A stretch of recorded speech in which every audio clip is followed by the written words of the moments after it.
नमस्कार दोस्तों, जीएस वाला ऑफिसर में आप लोग का स्वागत है। आज बायोलॉजी का जैव उर्वरक चैप्टर को कवर करेंगे। घटना चक्र बायोलॉजी जैव उर्वरक चैप्टर कवर करेंगे, ठीक है। इससे पहले का जो भी चैप्टर था कवर कर चुके हैं, आप लोग प्लेलिस्ट में जाकर देख सकते हैं। प्लेलिस्ट बना दिए हैं और एरोटेरिया एनसीईआरटी का क्लास 6 to 12 जो ऑल आउट निकला है उसका भी कवर कर रहे हैं हम लोग। क्लास 6, 7 का वीडियो आप लोग के पास यूट्यूब पे इस चैनल पे जीएस वाला ऑफिसर पे मिल जाएगा। चलिए बिना देरी के हुए इस चैप्टर की शुरुआत करते हैं। पहले इसका थ्योरी देख लेते हैं, उसको इसका ऑब्जेक्टिव लगाएंगे। जैव उर्वरक सूक्ष्म जीवों, देखिए बायो फर्टिलाइजर क्या है। जैव उर्वरक सूक्ष्म जीवों जैसे जीवाणु, कवक, शैवाल आदि से युक्त खाद है। क्या है? जीवाणु से सरल पचन जो होता है, कवक, शैवाल आदि से युक्त क्या है? खाद है। इस खाद में मौजूद लाभकारी सूक्ष्म जीवाणु वायुमंडल में पहले से विद्यमान नाइट्रोजन को फसलों को उपलब्ध कराते हैं। ये मिट्टी में मौजूद अघुलनशील फास्फोरस को जल में घुलनशील बनाकर पौधों को उपलब्ध कराने का भी कार्य करते हैं। देखिए हमारी मिट्टी में जो सबसे आवश्यकता किसका होता है? नाइट्रोजन का। जैसे यूरिया देते हैं हम लोग, यूरिया में 46% नाइट्रोजन होता है, तो पौधों को नाइट्रोजन ज़्यादा आवश्यकता होता है। और किसका? फास्फोरस का। एनपीके जो होता है, एनपीके, ठीक है ना। तो आगे देखते हैं। वैज्ञानिक प्रयोग द्वारा यह सिद्ध हो चुका है कि जैविक खाद के प्रयोग से 30 से 40 किलोग्राम नाइट्रोजन प्रति हेक्टेयर भूमि को प्राप्त होती है तथा उपज 10 से 20% बढ़ जाती है। अगला टॉपिक है, अगला पॉइंट है फास्फोबैक्टीरिया। फास्फोबैक्टीरिया तथा माइकोराइजा नामक जैव उर्वरकों के प्रयोग से खेत में फास्फोरस की उपलब्धता में बढ़ोतरी होती है। किससे फास्फोरस बढ़ोतरी होगी? फास्फोबैक्टीरिया और माइकोराइजा से, ठीक है। अगला पॉइंट है जैविक खाद का उचित एवं संतुलित प्रयोग पर्यावरण जोखिम घटा सकता है। जैविक खाद का यदि संतुलित और उचित प्रयोग किया जाए तो पर्यावरण को जो खतरा होता है हम लोग को ये रासायनिक खाद से, उससे क्या होगा कि जोखिम घटा सकता है। इसमें फसलों में मृदाजन्य रोग नहीं होते हैं तथा खेत में लाभकारी सूक्ष्म जीव की संख्या बढ़ती है। रासायनिक खाद से क्या होता है? सूक्ष्म जीव मर जाता है अधिक से अधिक। कीटनाशक जो हम लोग छींटते हैं या रासायनिक खाद का जो प्रयोग करते हैं इसके लिए, ठीक है। अब अगला पॉइंट है अध्ययन की सुविधा हेतु जैव उर्वरक को निम्न 4 भागों में बांटा गया। देखिए अध्ययन की सुविधा के अनुसार जैव उर्वरक को कितने भागों में बांटा गया है? 4 भागों में बांटा गया। पहला देख लेते हैं, नाइट्रोजन अस्थिकरण करने वाले जैव उर्वरक। वह जैव उर्वरक जो नाइट्रोजन की क्या करता है? अस्थिकरण करता है। तो राइजोबियम, एजोटोबैक्टर, ये पूछता है ऑप्शन में आपको कि कौन सा पौधों के नाइट्रोजन अस्थिकरण वाले जैव उर्वरक है। तो राइजोबियम, एजोटोबैक्टर, एजोस्पेरिलम, एसेटोबैक्टर, नीलहरित शैवाल और एजोला। नीलहरित शैवाल दोनों सहचरी है, इसको बताएंगे बाद में इसका। नीलहरित शैवाल और एजोला, ठीक है। तो नाइट्रोजन पॉइंट याद रखिए, नाइट्रोजन अस्थिकरण करने वाले जैव उर्वरक कौन कौन है? राइजोबियम, एजोटोबैक्टर, एजोस्पेरिलम और एसेटोबैक्टर, नीलहरित शैवाल, एजोला, ठीक है। फास्फोरस घुलाने वाले उर्वरक कौन सा है? Bacillus, Pseudomonas, Aspergillus. और तीसरा है कंपोस्टिंग एक्सेलरेटर, जो कंपोस्ट करता है उसको घुला देता है। कंपोस्टिंग एक्सेलरेटर कौन है? सेलिलोलिटिक जिसको बोलते हैं ट्राइकोडर्मा, लिग्नोलिटिक जिसको बोलते हैं ह्यूमिकोला। तो सेलुलिटिक और लिग्नोलिटिक ये क्या होता है? कंपोस्टिंग एक्सेलरेटर है, कंपोस्टिंग को बढ़ाता है क्षमता को। और पौधों की वृद्धि को प्रोत्साहन करने वाले राइजोबैक्टीरिया स्यूडोमोनास की प्रजाति। किसकी प्रजाति है? पौधा में जो वृद्धि होता है तो बैक्टीरिया है, राइजोबैक्टीरिया है, स्यूडोमोनास की प्रजाति। अगला पॉइंट नीलहरित शैवाल एजोला का सहचरी। बताए थे ना आपको, नीलहरित शैवाल क्या है? एजोला का सहचरी, मतलब इसके साथ ये काम करता है और इसके साथ मिलाने पर अच्छी उर्वरकता प्राप्त होती है। यानी नीलहरित शैवाल और एजोला को यदि मिला दिया जाए तो एक अच्छी उर्वरक बन जाती है, ठीक है। नीलहरित शैवाल एक सूक्ष्म प्रकृति की शैवाल होते हैं, जबकि एजोला एक एलिन फर्न है। एजोला क्या है? एक एलिन फर्न है।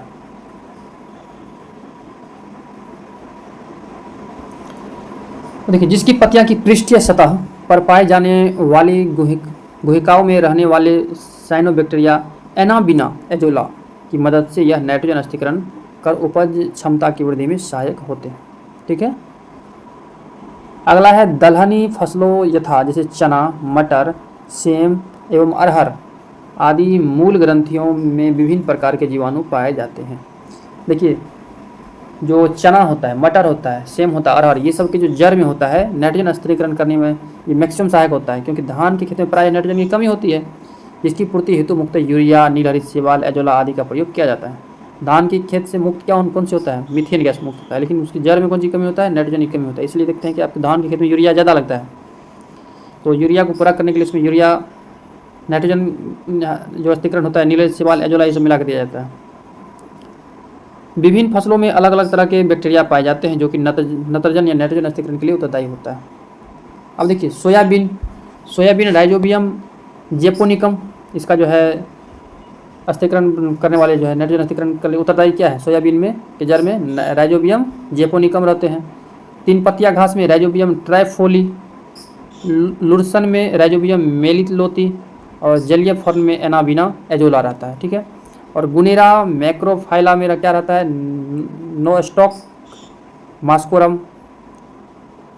इसमें बायोचार उच्च कार्बनिक युक्त चारकोल का एक रूप है जो मृदा में प्रयुक्त होता है। इसे प्रायः कृषि अवशिष्ट, धान, गेहूं, ज्वार की भूसी, कुस्कुट अपशिष्ट इत्यादि के पायरोलिसिस द्वारा तैयार किया जाता है। अगला पॉइंट है बायोचार को ऊर्ध्वाधर खेती में वृद्धि कर माध्यम के अंश के रूप में प्रयुक्त किया जा सकता है। इसके उपयोग से मृदा की उर्वरकता शक्ति व जल धारण क्षमता एवं फसल उत्पादकता में वृद्धि होती है। बायोचार पर्यावरण अनुकूलन पदार्थ होता है तथा मृदा से ग्रीन हाउस गैसों के उत्सर्जन को कम करने में सहायक होता है। ठीक है। बायोचार वृद्धि कर माध्यम से अंश के रूप में प्रयुक्त किया जाता है तो वह नाइट्रोजन यौगिकीकरण सूक्ष्म जीवों की वृद्धि को बढ़ावा देता है। ठीक है।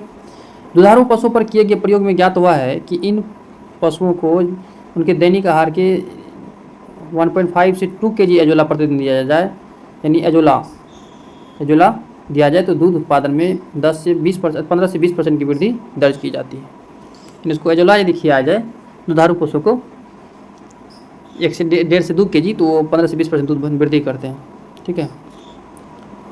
कंपोस्ट निर्माण के समय गड्ढों में अवशिष्ट पदार्थों की निम्नीकरण प्रक्रिया में केंचुए और अन्य सूक्ष्मजीव जैसे कवक, जीवाणु आदि तेज करने में सहायक होते हैं, न कि धीमा करने में। ये पॉइंट याद रखिएगा। केंचुआ जो होता है, केंचुआ को भूमि का कृषक कहा जाता है, जोतने वाला। केंचुआ क्या करता है कि नमी बनाए, खेत में नमी बनाए रखता है, मिट्टी को भुरभुरापन कर देता है। ठीक है। ये किसान के सहायककर्ता यानी प्राकृतिक हलवाओं के नाम से नेचुरल फ्लॉगमेन या टिलर ऑफ द सॉइल का काम करते हैं। केंचुए भूमि में बिल बनाकर इसे खोखली एवं पोली बनाते हैं। इसमें हमें जिससे हमें हवा जा सके, और यही नहीं, इनसे उत्पन्न पुरिस के रूप में ऊपर आई हुई मिट्टी अधिक उपजाऊ होती है, क्योंकि इसमें केंचुए का मूलमंत्र मिला होता है। सोचिए कितना केंचुआ जो है कृषक के लिए इम्पोर्टेंट है। यही केंचुआ यदि आप ज़्यादा रासायनिक खाद का प्रयोग कीजिएगा ना, तो ये केंचुआ खत्म हो जाता है, धीरे धीरे मर जाता है, तो मिट्टी का जो प्राकृतिक रूप है खत्म हो जाता है, मरुभूमि में बदलने लगता है, धीरे धीरे मरुस्थलीकरण में बदलने लगता है। इसलिए अधिक से अधिक जैव उर्वरक का प्रयोग कीजिए। अब देखिए अगला पॉइंट इसमें देखते हैं क्या है। अब देखिए खत्म हो गया। अब इसका क्वेश्चन नंबर 1 से शुरू करेंगे इसका। ठीक। क्वेश्चन नंबर 1 है जैव उर्वरक है, इसका निम्नलिखित में कौन जैव उर्वरक है? कार्बनिक खादें जैव उर्वरक है, सूक्ष्म जीवों का संवर्धन या हरी खादें। देखिए ऐसा उर्वरक जो क्या करे, सूक्ष्म जीव को वृद्धि करे, सूक्ष्म जीव जो खेत में है उसको वृद्धि करे, उसको क्या बोलते हैं? जैव उर्वरक बोलते हैं। ठीक है। सूक्ष्म जीवों का संवर्धन जैव उर्वरक होगा। ठीक है।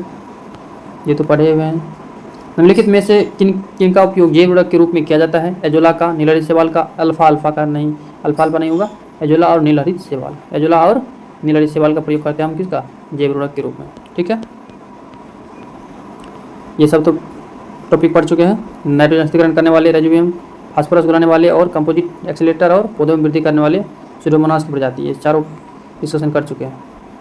निम्नलिखित में से कौन जैव उर्वरक के रूप में प्रयुक्त होता है या होते हैं? नीचे दिए गए कोड से सही उत्तर चुनिए। तो एजोला, नीलहरित शैवाल, अल्फा और नाइट्रोलिन। तो ऑप्शन इसका 1, 2 था, ये नहीं है। तो 3 नंबर का आंसर ऊपर देख सकते हैं। एजोला और इसका क्या हो जाएगा, अनिल सवाल सिर्फ 1-2 होगा। ठीक है। 4 नंबर क्वेश्चन है, निम्नलिखित में से कौन जैव उर्वरक के रूप में प्रयोग होता है। तो जैव उर्वरक रूप में कौन सा प्रयोग होता है, नील हरी शैवाल होता है, राइजोबियम होता है, एजोला भी होता है, उसको प्रयोग में से सभी होगा ऑप्शन। ठीक है।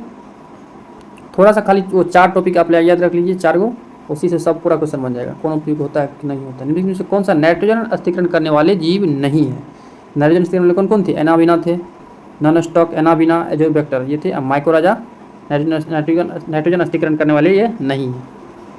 ठीक है। राइजोबियम, एजोला, नील हरी शैवाल, नैनोस्टॉक, एनाबिना, एजोबैक्टर ये आदि नाइट्रोजन अस्थिकरण करने वाले जीव है, जबकि माइकोराजा नाइट्रोजन अस्थिकरण में भाग नहीं लेता। माइकोराजा उच्च वर्गीय पादपों की जड़ों और कवकों के बीच सहजीवी का संबंध बनाता है। किसका संबंध, सहजीवी संबंध बनाता है। ठीक है। निम्नलिखित में से कौन एक जैव उर्वरक का स्रोत है। जैव उर्वरक कौन स्रोत हो जाएगा, एजोला। ठीक है। ईस्ट में सब नहीं होता है, एजोला है। एजोला वही पशु, दुधारू पशु को दिया जाता है, दूध बढ़ जाता है उसका। ठीक है। निम्नलिखित में से कौन एक जैव उर्वरक है, यूरिया नहीं होगा, एजोला होगा। बिल्कुल right, option number D. 8 number question है, पशुओं विशेषतः दुधारुओं को के अनुपूरक भोजन के रूप में प्रयुक्त जैव उर्वरक, एजोला पशु को। 9 नंबर क्वेश्चन में से कौन सम्मिलित नहीं है, नील हरी शैवाल जैव उर्वरक है, क्रायोसोफा माहो नियंत्रण। देख लेते हैं 9 का आंसर क्या है, एजोबैक्टर जैव कीटनाशी, यही गलत है। एजोबैक्टर एक जीवाणु है जिसका प्रयोग सबसे महत्वपूर्ण कार्य नाइट्रोजन उपलब्ध के संदर्भ में है, क्योंकि मृदा में स्वतंत्र रूप से रहकर असहजीवी नाइट्रोजन अस्थिकरण करता है, जिसका उपयोग पौधे अपनी वृद्धि एवं विकास के लिए करते हैं। ध्यान तब है कि एजोबैक्टर जीवाणु स्वतंत्र रूप से रहकर मुख्य नाइट्रोजन यौगिकीकरण करने वाले जीवाणु है। निम्नलिखित में से कौन सा जैविक नाइट्रोजन निर्धारण में संबंधित है, तो ये नील हरित शैवाल, जैविक में नील हरित शैवाल। ठीक है। इसी को बोलते हैं साइनोबैक्टीरिया। निम्नलिखित में से कौन से फसल में नील हरित शैवाल मुख्यतः जैव उर्वरकों के रूप में प्रयोग किया जाता है, तो कौन फसल में, धान में। नील हरित शैवाल उसी की जड़ में जो रहता है, वो हरा हरा करके जो है सीहली टाइप से, इसी को बोलते हैं नील हरित शैवाल। ठीक है। धान के जड़ में रहता है। धान के जड़ में किसका कमी होता है, नाइट्रोजन का कमी होता है, जिसको पूरा करने के लिए नील हरित शैवाल का जरूर ही पड़ता है, ये इसका प्रयोग किया जाता है नील हरित शैवाल का। ठीक है। नील हरित शैवाल का उपयोग नत्रजन आपूर्ति हेतु किया जाता है, किसके, धान में। Option number C right answer हो जाएगा इसका। 13 नंबर क्वेश्चन है, निम्नलिखित में से कौन सा सही सम्मिलित नहीं है। नील हरित शैवाल धान सही है, राइजोबैक्टीरियम लेग्यूमिनेसरस मटर सही, एजोबैक्टर गेहूँ, एजोला मक्का। एजोला मक्का नहीं होगा, option number D is right answer हो जाएगा। एजोला क्या हो जाएगा, देख लेते हैं।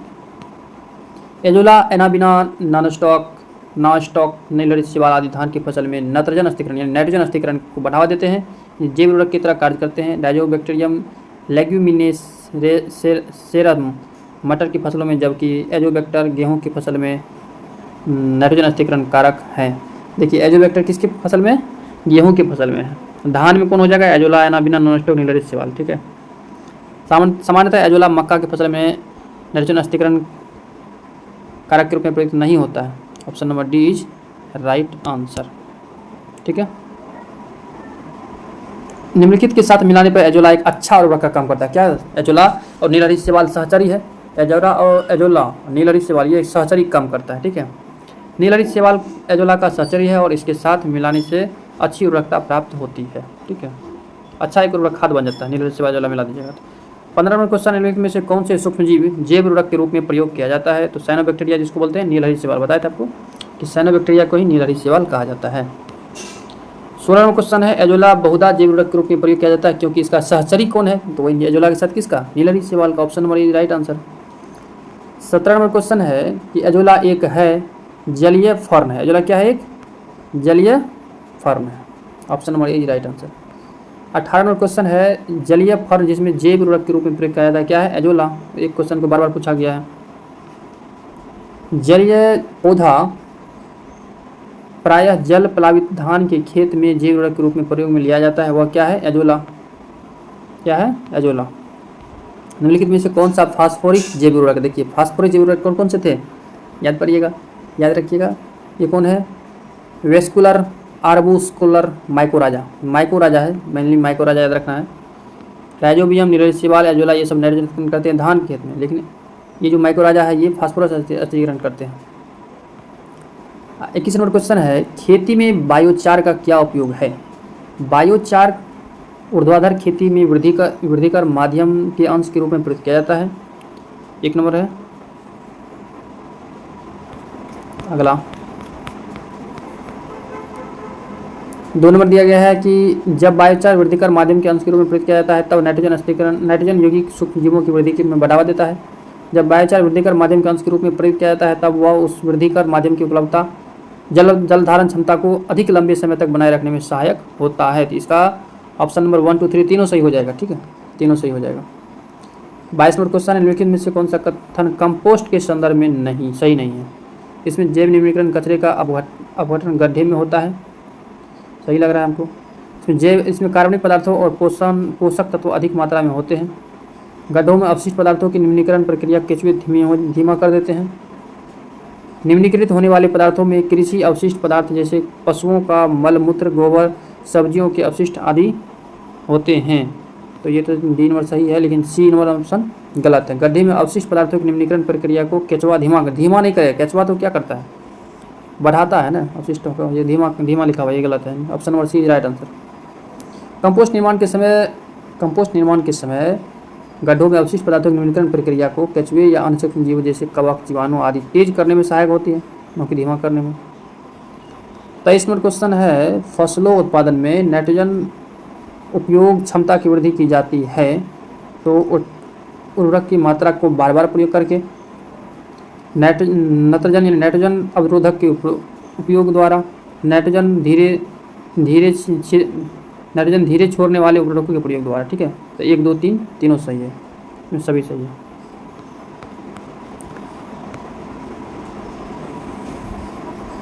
तो 24 नंबर क्वेश्चन है, नाइट्रोजन अस्थिकरण जीवाणु किस पौधे की जड़ के साथ संयोजन करते हैं? पहले पढ़ चुके थे कि दलहनी पौधा जो भी है, दलहनी पौधा जितना भी है जिसकी जड़ में क्या होता है, नाइट्रोजन अस्थिकरण करने वाले राइजोबियम पाए जाते हैं। दलहनी पौधा के जड़ में राइजोबियम जो नाइट्रोजन अस्थिकरण करते हैं वो पाए जाते हैं। Option number A is right answer. 25 number है, निम्नलिखित में से कौन से नाइट्रोजन यौगिक पादप है? इसमें कौन कौन नाइट्रोजन यौगिक पादप होंगे? तो अल्फा तो नहीं होगा, इसका डिस्कशन देख लेते हैं। 25 नंबर का नाइट्रोजन यौगिकरण, इसका ऑप्शन नंबर ए होगा राइट आंसर। 1, 3, 4 1, 3 नाइट्रोजन यौगिकीकरण करा है ना। नाइट्रोजन यौगिकरण पादप ऐसे पौधे जिनकी जड़ों के साथ सहजीविता में रहने वाले जीवाणु जैसे एजिटोबैक्टर, राइजोबियम आदि वायु और मृदा संरंध्रों में विद्यमान नाइट्रोजन से अमोनिया का संश्लेषण करते हैं। प्रश्नगत विकल्पों में अल्फा, चना, 3 पत्तियां घास नाइट्रोजन यौगिकरण पादप के उदाहरण है। जानता है कि नाइट्रोजन अस्थिकरण जीवाणु मुख्यतः दलहनी फसलों के जड़ों के साथ सहजीविता संयोजन करते हैं। ठीक है, 26 नंबर क्वेश्चन, निम्नलिखित में से कौन सा पौधा नाइट्रोजन अस्थिकरण में सहायक नहीं है? तो इसका कौन हो जाएगा? धान नहीं, धान थोड़ी होगा। धान के जड़ में कमी रहता है नाइट्रोजन का, इसको पूरा करने के लिए दूसरा चीज़ छिड़का जाता है। तो मटर के पौधा के जड़ में नाइट्रोजन रहता है ज़्यादा, चना के, सेम के, मूंग के पौधा के। इसलिए कहता है कि दलहन खेती करके जो उसका पौधा उस खेती में छोड़ दिया जाता है, उसको सरा गला दिया जाता है, क्योंकि नाइट्रोजन उसका अधिक संख्या में मिलता है किसान को। अगला क्वेश्चन है, सोयाबीन में नाइट्रोजन अस्थिकरण के लिए जिम्मेदार बैक्टीरिया कौन सा है? तो वो राइजोबियम जेपोनिकम। सोयाबीन के लिए कौन थ्योरी बताए थे, सबका अलग अलग। राइजोबियम जेपोनिकम सोयाबीन के लिए। ठीक है, इसमें सबका सब दिया गया है। 3 पत्तियां घास के लिए राइजोबियम ट्राइफोली, लोरसन के लिए राइजोबियम मिलिलोथी, जलीय फर्न के लिए अनाबिनाजोला। ठीक है, लेग हेमोग्लोबिन पाई जाती है कौन सी में? तो लेग हेमोग्लोबिन पाई जाती है लेग्यूम मूल ग्रंथियों में। इसमें लेग्यूम मूल ग्रंथि में। अब देखिए लेग्यूम मूल ग्रंथि क्या है कि लेग हेमोग्लोबिन लेग्यूमिनोसी या फेवेसी कुल के पौधों जैसे अल्फा, सोयाबीन आदि की मूल ग्रंथियों में पाई जाती है। ठीक है, निम्नलिखित में से किस जंतु को भूमि का कृषक कहा जाता है? जस्ट पढ़े हैं किसको? केचुआ को। किसान का मित्र कहा जाता है, प्राकृतिक हलवा भी कहा जाता है इसको। ठीक है,